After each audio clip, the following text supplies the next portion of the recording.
감사합니다. 예수님 안에서 좋은 일이 있습니다. 언제나 예수님 안에서 좋은 일이 있습니다. 세상에도 물론 좋은 일이 있지만 예수님 안에서 항상 좋은 일을 경험하는 그러한 믿음의 삶을 우리는 살아야 될 줄로 믿습니다.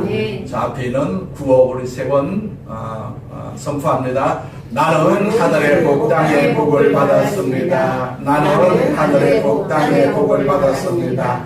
나는 하늘의 복 땅의 복을 받았습니다. 아멘. 우리가 읽었던 창세기 15장 12절부터 18절까지 말씀을 가지고 연기나는 화로 타는 횃불이라는 제목으로 같이 은혜를 나누고자 합니다. 이런 일화가 있습니다. 버락 오바마 전 미국 대통령은요, 변호사 시절부터 하루 한갑 이상을 담배를 피우던 골초였다고 합니다. 2008년 대선 출마를 앞두고 그 부인 미셸 오바마 여사는 남편에게 이런 말을 합니다. 대통령에 출마하려면 담배를 끊어야 한다. 자, 그런 조건을 걸었어요. 미셸 여사는 자신의 건강과 또 가족의 건강을 위해서 금연을 강력하게 요구를 합니다. 오바마는 수차례 금연을 도전했지만 그 스트레스와 중독 때문에 쉽지 않았고 대통령에 취임한 후에도 한동안 비밀 흡연을 했다고 합니다. 그런 공식 석상에서는 담배를 끊은 척 했지만 백악관 외진 구석이나 아니면 경호원의 눈을 피해서 몰래 담배를 피우곤 했어요. 결국 대통령 주치의의 도움을 받고 아내의 지속적인 그런 감시와 강한 그 의지를 통해서 재임 기간 중에 완전히 금연에 성공을 했습니다. 그는 2011년 금연에 성공을 했음을 공식적으로 발표를 했어요. 그 아무리 강한 의지를 가진 사람이라도 이 니코틴 중독은요, 극복하기 어려운 문제라고 볼 수가 있어요. 흡연은 주변 사람, 특히 가족에게 엄청난 스트레스와 압박감을 주지요. 사람에게 이 습관이라는 것이 이렇게 무섭습니다. 어쩌면 인간이 가진 여러 가지 습관 가운데서 가장 살인적인 습관이 바로 흡연이라고 생각을 합니다. 흡연은 당사자에게 각종 성인병, 또 질환의 여러 가지 직접적인 원인이 된다는 것을 우리가 너무나도 잘 알고 있어요. 그런데 직접 흡연 못지않게 간접 흡연의 피해도 만만치 않다는 사실을 우리가 많이 경고하는 것을 볼 수가 있어요. 반대로 우리가 추운 겨울에 그 공사장에 모닥불을 피워놓게 되면 사람들이 모여들어서 손을 째는 것을 볼 수가 있어요. 어두운 밤 산행길에서 누군가가 한 사람이 횃불을 들고 있으면 사람들이 그 뒤에서 나란히 그 빛을 바라보면서 걸어가게 될 수가 있는 것이죠. 담배불은 일행에게 피해를 주지만은 모닥불이라든지 횃불은 일행에게 많은 도움을 주는 것은 사실입니다. 오늘 본문 15장 17절에 보시게 되면 해가 져서 어두울 때 연기나는 화로가 보이며 타는 횃불이 쪼갠 고기 사이로 지나더라, 그런 말씀이 있어요. 하나님이 아브라함에게 횃불의 모습으로 나타나셨어요. 그 원인이 어디에 있습니까? 이것은 하나님의 임재를 나타내면서 동시에 그 당시 이스라엘 백성의 그 역사 앞에 기다리고 있는 한 사건을 상징하기 위해서라고 볼 수가 있습니다. 어떤 의미에서 이거는 예언적인 그런 모습입니다. 이것은 앞으로 이스라엘 백성들이 통과해야 할 연기나는 화로불의 경험, 그런 연기나는 화로는 시련의 역사를 상징하는 것이고, 또 타는 횃불은 시련의 역사가 다 지나간 다음 그들을 기다리고 있는 타오르는 횃불의 미래, 즉 새로운 세상을 예언하는 그러한 메시지라고 볼 수가 있습니다. 그래서 본문 13절은요, 여호와께서 아브라함에게 이르시되 너는 반드시 알라. 네 자손이 이방에서 객이 되어 그들을 섬기겠고 그들은 400년 동안 네 자손을 괴롭히리니 라는 말씀이 기록이 되어 있어요. 자, 이스라엘 역사 속에서 400년 동안 종살이할 것을 예언하신 것입니다. 이 예언은 애굽에서 430년 동안 종살이함으로써 문자 그대로 이루어졌어요. 하나님 말씀은요, 지금도 1.1획도 틀림없이 다 이루시는 그런 말씀이 있지 않겠습니까? 그러나 이 고통이 이스라엘 민족의 마지막 드라마라는 그런 사실을 말씀하지 않았어요. 이 고통 다음에 희망을 약속하신 것을 우리는 본문을 통해서 볼 수가 있죠. 본문 16절 말씀해 보니까 네 자손은 4대 만에 이 땅으로 돌아오리니 이는 아모리 족속의 죄악이 아직 가득 차지 아니함이라 하시더니, 자, 이방나라 이집트의 노예로 끌려가서 몇 대 만에 다시 돌아온다고 했어요. 4대 만에 다시 돌아온다라고 성경에서 말씀하고 있어요. 이 예언도 문자 그대로 이루어졌어요. 아브라함의 다음에 1대가 누굽니까? 이삭이지 않겠어요? 그 다음 2대는 누굽니까? 야곱입니다. 그 다음 3대는 누굽니까? 요셉입니다. 그리고 요셉 다음에 4대가 바로 모세입니다. 이스라엘 백성을 이끌고 출애굽하는 모세가 등장해가지고 그 백성을 가나안 땅으로 인도하는 모습을 우리는 성경을 통해서 볼 수가 있습니다. 문자 그대로 연기나는 화로를 지나가지고 그들에게 타오르는 햇불의 미래가 준비되어 있었던 것이죠. 이것은 비단 한 공동체, 그 이스라엘 백성이 걸어가야 할 어떤 역사일 뿐만 아니라 하나님의 백성들의 보편적인 삶에서 반드시 거쳐야 할 과정이라고 성경은 가르치고 있어요. 우리 신앙의 선배들은요, 이러한 체험을 가르쳐서 깨어짐의 법칙이다 그렇게 불렀어요.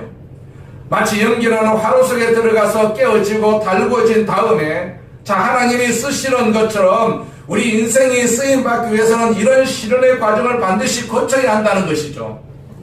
여러분, 구약에서 유명한 야곱 사건을 우리가 상상해 볼 수가 있지 않겠어요? 야곱의 일생에서 잊을 수 없는 사건이 있다면 어떤 사건일까요? 아마 야곱강 나루토의 체험일 것입니다. 나루토에서 야곱이 어떤 일을 당합니까? 하나님의 그 천사, 하나님이 천사의 모습으로 야곱에게 다가오셔가지고 어떻게 하셨어요? 야곱의 환도뼈를 부러뜨리셨어요. 야곱이 쓰러졌습니다. 그래서 다리를 절게 되었어요. 장애인이 된 것입니다. 그것은 아픔의 체험이었습니다. 깨어짐의 체험이고 시련의 체험이었어요. 바로 이 시련 체험을 통해서 야곱은 새로운 이름을 받게 되지 않겠어요? 그 새로운 이름이 뭡니까? 이스라엘이라는 이름입니다.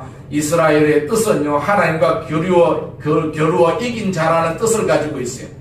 자, 이스라엘 민족이라는 이름이 여기서 유래가 된 것이죠. 새로운 이름을 얻은 것입니다. 이제부터 야곱은 하나님의 손에 붙들림을 받는 새로운 인생을 살아가기 시작합니다. 창세기 33장 28절에 보면 네 이름을 다시는 야곱이라 부를 것이 아니요 이스라엘이라 부를 것이니, 이것이 야곱의 드라마입니다. 야곱의 드라마. 우리가 신약 성경의 영웅이라고 할 수 있는 유명한 사도 바울의 사건도 우리가 기억하고 있지 않겠어요? 자, 바울의 일생에서 잊을 수 없는 최대의 체험이 무엇입니까? 다메섹 길에서 예수님을 만나는 체험이지 않겠어요? 사울이라는 젊은 청년이 교회를 핍박하고 예수 믿는 사람을 체포하기 위해 가지고 다메섹으로 가고 있었어요. 그런데 하나님이 가만히 보니까 이 젊은이가 예수를 핍박하지만 가능성이 있어 보였어요.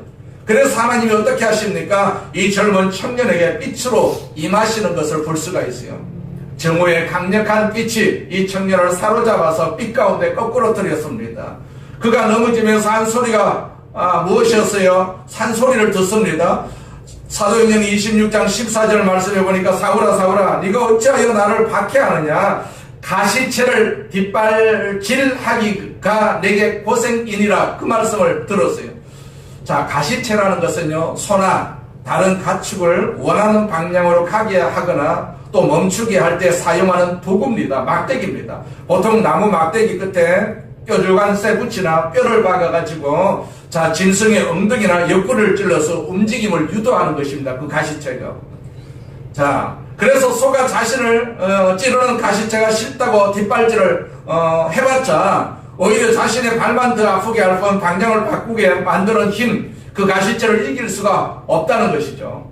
그 순간 바울은 하나님에 의해서 그 빛 가운데에서 쓰러지고 말지요. 그리고 나중에 고침을 받았습니다만은 일시적으로 장님이 된 그런 순간도 있었지 않겠어요?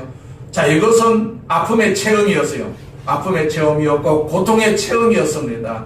자신이 깨어지는 체험이었어요. 그러나 젊은 청년 사울에게 이 체험은 인생의 전환점이 되지 않겠어요? 그래서 바울이라는 새로움을 얻습니다. 새로운 이름을 얻습니다. 사울의 이름은 무엇입니까? 큰 자고, 바울의 이름은 작은 자입니다. 바울이 되어서 열방 가운데서 복음을 전하는 이방인의 사도, 문자 그대로 세계를 하나님의 나라로 바꾸는 위대한 사람의, 하나님의 사람이 되는 횃불이 될 수가 있었어요. 사도행전 9장 15절에 보니까 이 사람은 내 이름을 이방인과 임금들과 이스라엘 자손들에게 전하기 위하여 택한 나의 그릇이다. 그렇게 말씀하셨어요. 연기나는 화로, 그것은 아픔의 체험이지만은 이 화로를 잘 지나간 사람에게는 타오르는 횃불이 준비되어 있습니다. 이것은 성경의 교훈이고요, 역사의 교훈입니다. 그러나 모든 사람들이 연기나는 화로를 통과하고 횃불이 되는 것은 아닙니다. 어떤 사람은 화로의 연기 속에서 숨막히듯 몸부림치다가 주저앉아버리거나 질식해버리기도 합니다. 여러분의 인생이 오늘 화로의 연기 속에서 방황하고 있지는 않습니까? 아니면 연기 건너편의 횃불을 향해서 전진하고 있습니까? 어느 쪽입니까? 참 부족한 존재이지만은 하나님이 나 같은 사람도 쓰셔서 빛을 발하고 이웃들에게 그 빛을 비추어주는 인생을 우리가 살기를 원한다면 타오르는 횃불이 되려면 무엇을 먼저 해야 될까요? 이것이 본문의 교훈이거든요. 첫째로 하나님 앞에 온전한 헌신을 드릴 수가 있어야 합니다. 하나님이 아브라함에게 비전을 보여주셨어요. 자식이 없었던 아브라함에게 창세기 15장 4절과 5절에 이런 말씀을 하시죠. 네 몸에서 날짜가 네 상속자가 되리라 하시고 그를 이끌고 밖으로 나가 이르시되 하늘을 우러러 묵별을 셀 수 있나 보라. 또 그에게 이르시되 네 자손이 이와 같으리라. 그런 말씀을 하셨어요. 자녀의 축복을 하나님께서 약속을 하셨어요. 아브라함에게. 그뿐만 아닙니다. 7절에서는 땅의 축복도 허락하시는 것을 볼 수가 있어요. 또 그에게 이르시되 이 땅을 내게 주어 소유를 삼게 하리고 너를 갈대아인의 우르에서 이끌어낸 여호와니라. 그런 말씀을 하셨어요. 젖과 꿀이 흐르는 땅을, 그 약속의 땅을 반드시 주겠다고 아브라함에게 하나님께서 약속을 하셨어요.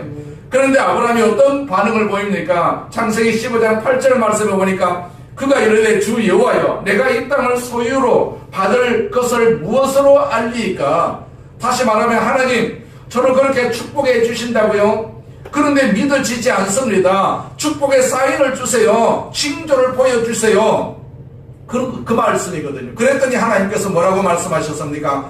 9절을 보면 여호와께서 그에게 이르시되 나를 위하여 3년 된 암소와 3년 된 암염소와 3년 된 순양과 산 비둘기와 집 비둘기 새끼를 가져올지니라. 자, 이것들은 그 당시 아브라함에게 가장 소중한 재산들이 아닙니까? 이것들은 하나님께 먼저 바치라고 그렇게 말씀을 하십니다. 그런데 하필은 왜 3년 된 것입니까? 그때가 가장 좋을 때이기 때문에 그러하다는 얘기입니다. 그때가 제일 값비싼 때라는 얘기입니다. 즉 이 말씀은 너의 재산 중에 가장 좋은 것을 좋은 시기에 내게 바쳐라, 그 말씀이거든요. 여러분, 축복을 원한다면 하나님께서 드리는데 얼마나 관심이 있습니까? 우리가 정말로 축복을 거두기를 원한다면 축복의 씨를 반드시 심어야 되지 않겠어요? 투자를 해야만이 우리가 얻을 수가 있는 것입니다. 우리는 축복을 원하면서도 드리는 일에는 별로 관심이 없을 수가 있습니다. 자, 이 사건에 관한 흥미로운 교훈 중 하나가 바로 달란트 비유지요. 달란트 비유 가운데 한 달란트 받은 종이 주인에게 책망을 받지 않습니까? 왜 책망을 받습니까? 한 달란트 받은 사람은 주인으로부터 받은 달란트를 땅속에다가 파고두고 아무것도 하지 않았어요. 그리고 주인이 와서 왜 땅속에 묻어두었느냐고, 왜 아무것도 하지 않았느냐고 물었을 때 뭐라고 대답을 합니까? 마태복음 25장 24절을 보니까 주인님, 저는 주인님이 심지 않은 데서 거두는 완고한 분이라고 생각을 했습니다. 그렇게 대답을 하죠. 바로 이 종의 태도와 생각이 하나님 앞에 대한 많은 사람들의 태도이기도 합니다. 여러분도 하나님이 심지 않은 데서 거둘 수 있는 분이라고 믿습니까? 물론 하나님은 심지 않은 데서 충분히 거둘 수 있는 분이십니다. 무에서 유를 창조하신 분이시거든요. 전능하신 하나님께 그런 능력이 없으시겠습니까? 우리는 그것을 기적이라고 말을 합니다. 그러나 보편적으로 그렇게는 하지 않습니다. 보편적으로는 어떻게 하십니까? 심은 대로 거두게 하시는 하나님이시다라는 사실입니다. 우리는 지금 하나님 앞에 시간을 심고 있지 않겠어요? 몸을 심고 있습니다. 우리가 하나님 앞에 드리는 모든 것은요, 하나님이 사용을 하시거든요. 내 몸이 아파도 하나님 앞에 드리게 되면 하나님께서 나를 건강하게 해주셔가지고 사용을 하시는 것입니다. 아픈 모습 그대로 사용하지 않습니다. 고쳐서 하나님께서 사용을 하시거든요. 그렇기 때문에 나는 언제든지 하나님으로도 고침을 받을 수가 있다, 그런 소망을 가져야 되는 것이죠. 우리 얘기를 좀 바꿔볼까요? 우리 자녀들이 공부를 별로 안 하는 것 같은데도 입시철이 되면 어떻게 기도합니까? 하나님, 우리 자식이 공부는 안 했지만은 하나님의 그 자비와 긍휼을 베풀어 주셔서 그 시험지의 답안이 뚜렷하게 볼 수 있도록 기적적으로 좀 역사해 주세요. 하나님이 응답하시겠습니까? 안 하시겠습니까? 응답하실 수도 있습니다. 가끔은 있을 수도 있습니다. 그러나 보통은 하나님이 어떻게 응답을 하실까요? 네 실력대로 될지어다. 그렇게 말씀하실 수밖에 없지 않겠어요? 보통은 그렇게 됩니다. 여러분, 거두기를 원한다면 심어야 되지요. 하나님이 아브라함에게 네가 축복을 원하느냐? 그러면 너를 내게 바쳐라. 그러면 내가 너를 붙들어 쓸 수가 있지 않겠느냐? 그렇게 말씀하시는 것이거든요. 그래도 이내 삶의 대헌장이 되는 로마서 12장 말씀은 어떤 말씀으로 시작합니까? 그 1절에 보니까 그러므로 형제들아 내가 하나님의 모든 자비하심으로 너희를 권하노니 너희 몸을 하나님이 기뻐하시는 거룩한 산 제물로 드리라. 그렇게 말씀하셨어요. 우리가 예배 드리는 것은 제물입니다. 하나님으로부터 우리가 제물을 드리는 것이 바로 예배라고 할 수가 있습니다. 하나님, 내 몸을 사용하여 주옵소서. 내 모든 것을 사용하여 주시옵소서. 주님이 원하시는 대로 사용하여 주시옵소서. 우리가 예배의 정신이 바로 그것이거든요. 지금 우리가 드리는 제물은요, 양이나 무슨 염소의 제물이 아닙니다. 우리 몸의 전체이거든. 전체. 내 전 존재를 나에게 드릴 수가 있느냐, 하나님께서 그렇게 물으시거든요. 우리가 순종을 할 수가 있느냐, 또 순종할 수가 없다면 그것은 축복을 받을 수가 없는 것입니다. 그런데 아브라함은 순종을 했습니까? 안 했습니까? 창세기 15장 10절에 보니까 아브라함이 그 모든 것을 가져다가 그 중간을 쪼개고 그 쪼갠 것을 마주 대하여 놓고 그 새는 쪼개지 아니하였으며 그렇게 기록을 하고 있어요. 아브라함이 제물을 드리려고 소, 양, 염소를 이제 반으로 쪼갰어요. 그런데 제일 작은 새는 쪼개지 않았다라고 성경에서 말씀하고 있어요. 이 작은 것쯤이야 이렇게 생각을 한 것이죠. 그런데 이것이 불순종이라는 얘기입니다. 순종은 했지만 불순종한 것이 있어요. 작은 것도 쪼개야 된다는 얘기입니다. 무조건 쪼개야 된다는 얘기입니다. 여러분, 하나님이 이제 여러분 자신을 온전히 쓰시기를 원하십니까? 그러면 온전히 드려야 되죠. 온전히 드려야 돼요. 일부분만 드리는 것이 아니라 온전히 드려야 됩니다. 혹시 삶의 작은 부분이라고 해서 드리지 않는 것은 없습니까? 우리가 예를 들어서 이렇게 말하는 사람들이 있어요. 하나님, 내 미래를 주 앞에 바치겠습니다. 이 사업만 나에게 성공하게 해주신다면 남은 여생 하나님만을 위해서 열심히 섬기겠습니다. 그러면 하나님 뭐라고 말씀하실 것 같습니까? 미래를 바치기를 원한다면 오늘부터 바쳐라. 그렇게 말씀하실 것 아니겠습니까? 어떤 분은요, 하나님 제 마음을 하나님께 바치겠습니다. 그러나 내 주머니는 건드리지 마세요. 물질은 드릴 수가 없습니다. 그렇게 말하는 사람도 있을 수가 있습니다. 또 어떤 사람은 제가 얼마든지 물질은 드리겠습니다. 그러나 제 시간만은요 요구하지 마세요. 예배 안 드려도 상관하지 마세요. 또 어떤 사람은 하나님 제가 모든 것은 다 드리겠는데요, 내 취미생활만큼은 그대로 놓아두세요. 그 취미생활 때문에 하나님 앞에 시간 못 드리는 경우도 많이 있지 않겠어요? 그리고 또 하나님 다른 건 다 주의 뜻대로 하겠는데요, 배우자 선택의 문제만은 간섭하지 말아주세요. 내가 원하는 사람을 내가 택하겠습니다.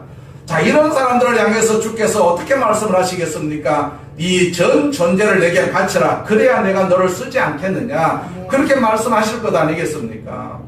유명한 캠브리지 대학생 7명이 전 세계를 복음화시키기를 원했어요. 그래서 아프리카를 완전히 뒤집는 아프리카의 복음화에 성공을 하기도 했었어요. 그 중에 대표자 격이었던 C.T. 스터드라는 사람은요, 결정적으로 아프리카의 복음의 문을 여는 역할을 했던 사람입니다. 기독교 선교 역사에서 이들을 캠브리지 7인이라고 불렸어요. 그 C.T. 스터드는 기도를 많이 하는 기도의 사람이었어요. 그는 부와 명예를 버리고 전 생애를 중국을 위해서, 미국을 위해서, 인도를 위해서, 중앙아프리카 등 전 세계 선교에 인생을 바쳤어요. 그는 새벽 2시면 일어나서 성경을 읽고 기도했는데 태양이 등을 비추어서 땀으로 젖을 때까지 기도를 했다고 합니다. 기도의 사람입니다. 그런데 그가 죽을 때 이런 유언을 합니다. 그의 딸들에게, 딸만 있었던 것 같아요. 딸들아, 내가 아비로서 무엇인가 유산을 남기고 싶은데 미안하게도 아무것도 남길 것이 없구나. 그러나 내 모든 것을 받으신 주님이 너희들을 책임져 주실 것을 믿는다. 이때 C.T. 스터트의 딸들이 이런 대답을 했다고 합니다. 아버지가 모든 것을 들으신 하나님, 그 하나님이 저희들의 모든 것이에요. 그 하나님이 저희들의 모든 것이 되시니까 염려하지 마세요. 그 딸들 역시 아버지를 따라서 위대한 선교사로 기독교 선교 사역의 그 역사에 아름다운 발자취를 남길 수가 있었다라고 그렇게 기록하고 있습니다. 축복을 원하십니까, 여러분? 비전 있는 인생을 살기를 원하십니까? 쓰임받기를 원하십니까? 먼저 주 앞에 우리가 온전히 드리시기를 바랍니다. 안 드리고 우리가 어떻게 하나님으로부터 쓰임받을 수가 있겠습니까? 둘째로 하나님의 깨뜨리심을 통과를 해야 됩니다. 깨뜨려져야 하나님이 기뻐하시는 모습으로 만들어질 수가 있지 않겠어요? 그것을 위해서 이스라엘 백성도 400년이라는 그러한 연기라는 화롯불을 지나게 하시고 단련을 하시는 것을 볼 수가 있습니다. 거부하면 거부할수록 이 고난의 시간은 더 연장될 뿐입니다. 이것은 개인의 체험일 수도 있습니다. 하나님이 내 개인의 삶 속에서도 역사하십니다. 그래서 하나님은 계속해서 나를 부수십니다. 깨뜨리십니다. 나를 만들어 가십니다. 하나님이 기뻐하시는 인생이 될 수 있도록 나를 계속해서 그렇게 깨뜨리시는 것을 볼 수가 있습니다. 이사야 28장 27절에 보면 하나님께서 이스라엘 백성들을 연단하시고 단련하는 모습을 이렇게 아주 인상적으로 그리고 있어요. 소회양은 작대기로 털고 대회양은 막대기로 털며 곡식은 그것의 수레바퀴를 굴리고, 그런 말씀이 있어요. 소회양이라는 식물이 나옵니다. 이 소회양은 꽃씨의 일종인데 떡을 만들어 먹을 때 그 속에 집어넣는 거라고 합니다. 그런데 이 소회양을 거들어 들을 때는 짝대기로 턴다고 했어요. 좀 더 큰 식물인 대양이 있는데 이 대양은 막대기로 떨고 곡식은요 수레바퀴를 굴리겠다라는 말씀이 나옵니다. 이것을 우리나라 농촌에 비유를 한다면 깨 같은 것은 아주 작은 그런 짝대기를 가지고 마구 이렇게 탁탁 털어서 털지요. 콩 같은 것은 도리깨를 가지고 열심히 두드려야 되죠.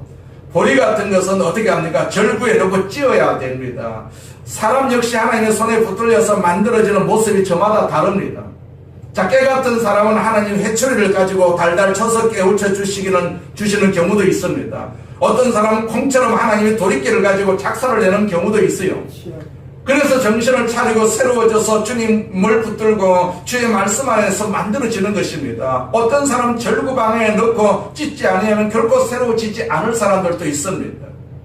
만약 여러분의 인생에 거센 풍랑과 시련이 임하거든 이렇게 생각을 해보세요. 하나님이 나를 큰 사람으로 만드시려고 큰 방법으로 내게 이렇게 임하시는구나.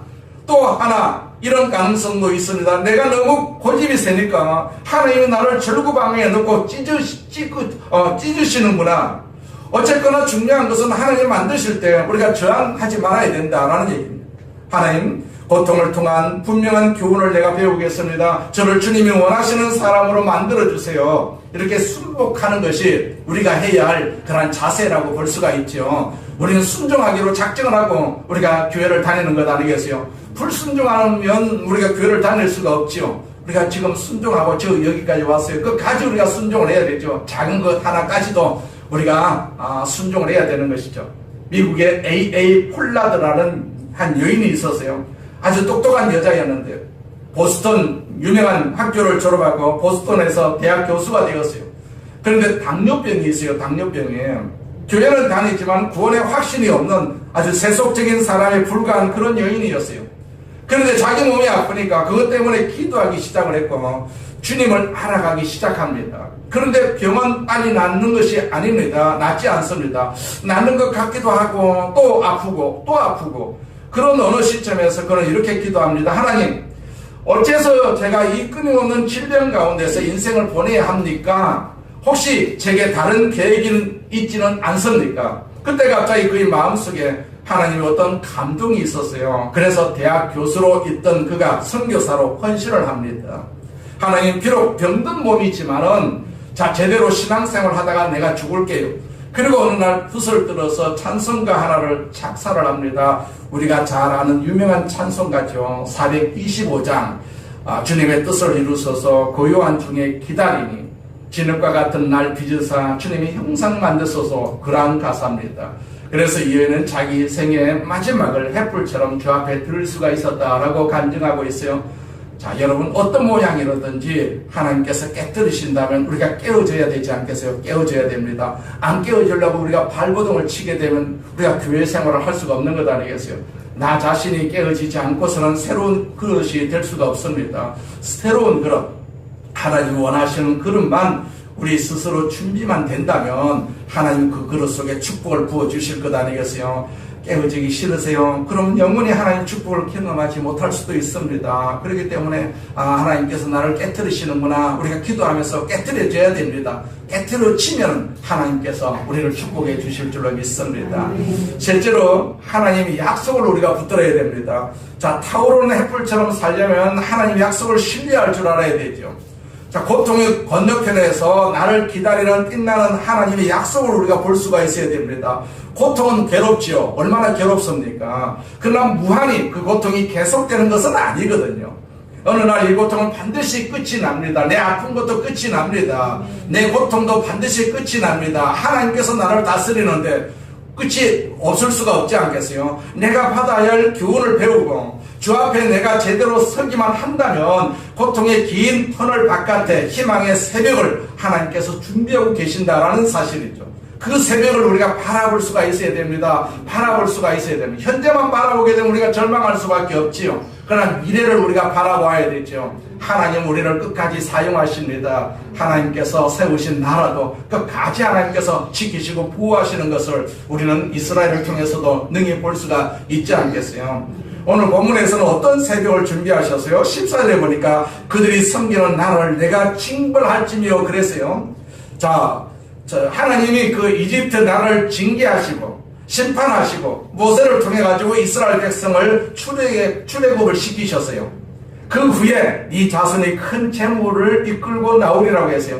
자, 이집트 땅을 떠날 때 맨손으로 나오지 않았어요. 문자 그대로 너희들 가진 거 다 가지고 떠나라. 바로가 그렇게 명령을 했어요. 실제로 다 가지고 떠났어요. 더군다나 출애굽기 12장 35절과 36절을 보니까 이스라엘 자손이 모세의 말대로 하여 애굽 사람에게 은, 금, 패물과 의복을 구하매 여호와께서 애굽 사람으로 백성에게 은혜를 입히게 하사 그들이 구하는 대로 주게 하심으로 그들이 애굽 사람의 물품을 취하였더라. 그렇게 말씀하고 있어요. 그냥 빈손으로 나온 것이 아닙니다.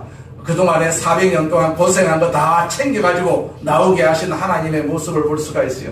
그것이 팔레스타인 땅에서 이스라엘의 새로운 역사를 짓는 기초가 되지 않겠어요? 그 물질이 기초가 됩니다. 그래서 성경의 학자들은요, 애굽 땅에서의 노예 생활이 이스라엘 백성의 새로운 역사를 위한 인큐베이터였다. 그렇게 말하기도 합니다.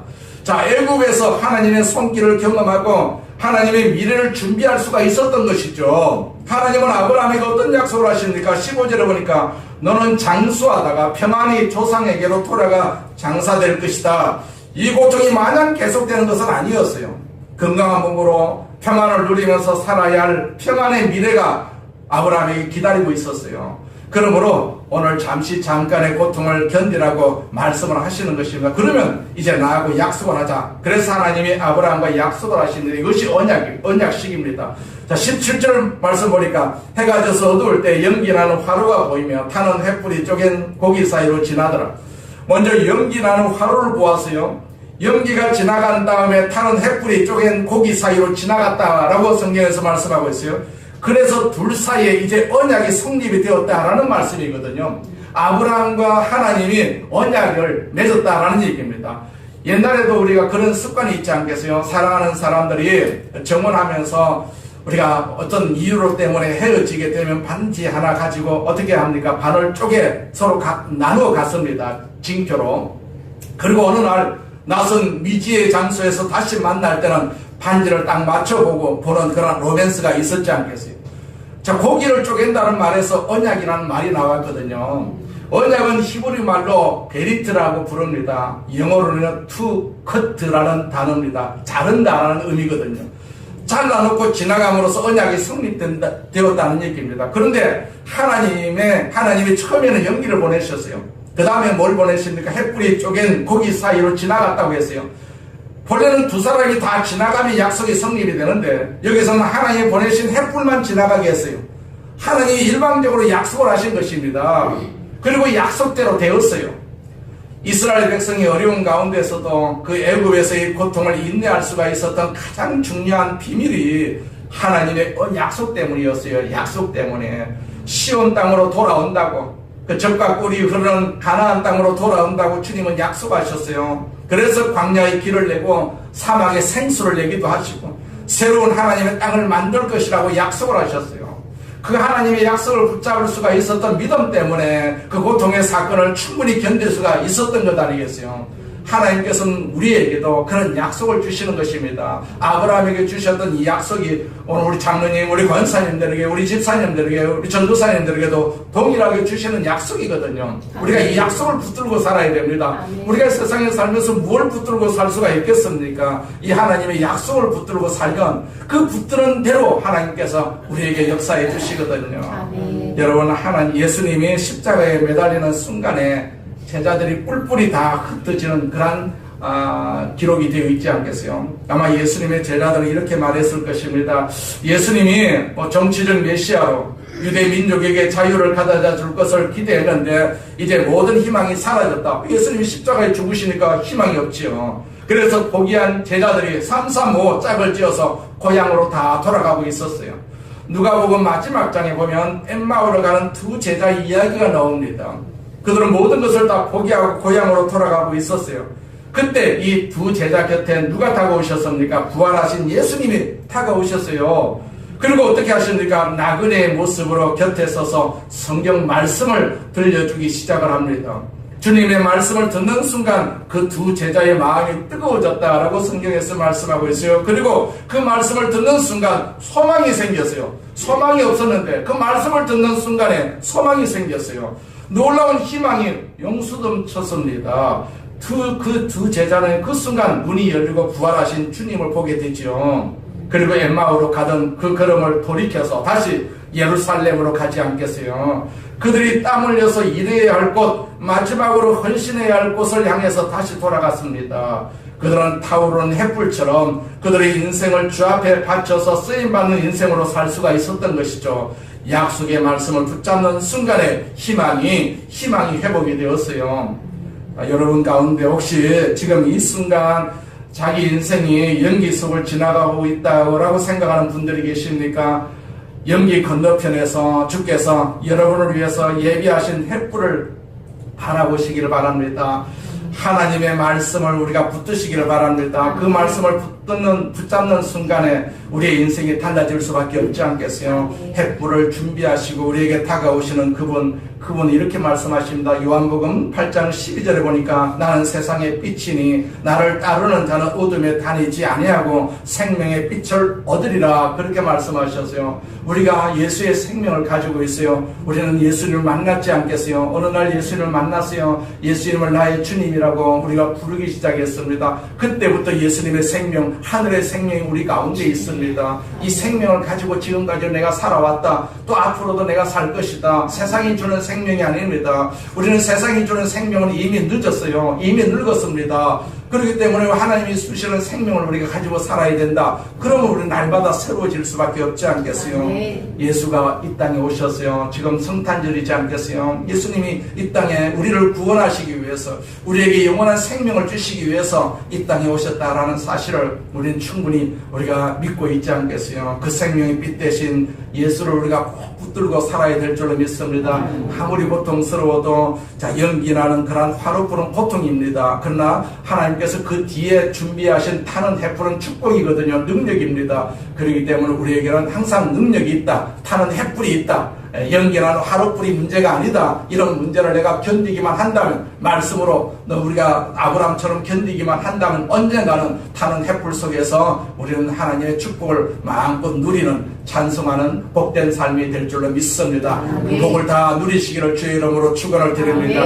하나님 아버지 감사합니다. 우리 아버지 하나님께서 은혜를 주심을 감사합니다. 우리를 하나님께서 축복하심을 감사합니다. 그동안의 연기나는 화로불을 아버지 지났습니다. 고통 가운데 우리를 인도해 주셨습니다. 우리 힘으로 능으로 그 고통을 이긴 것도 아닙니다. 하나님께서 이기게 해주셔서 지금 이 자리에 타는 햇불 속에서 살게 하여 주심을 감사합니다. 우리는 그 아버지 하나님 그 타는 있는 햇불 속에서 하나님을 찬송하고 하나님께 영광을 돌리는 귀한 삶으로 살 수 있도록 축복하심을 감사합니다. 그래서 오늘도 예수님의 살과 피를 우리에게 허락하여 주셨습니다. 이 의식을 통해서 예수님이 나의 주님이시라는 사실을 다시 한번 확인하는 복된 시간 되게 하여 주시옵소서. 그러므로 말미암아서 우리가 다시 새로워지고 다시 하나님의 축복을 받는 그러한 길을 걸어가는 도구로 쓰임받게 하여 주옵소서. 예수님의 이름으로 기도드립니다. 아멘. 우리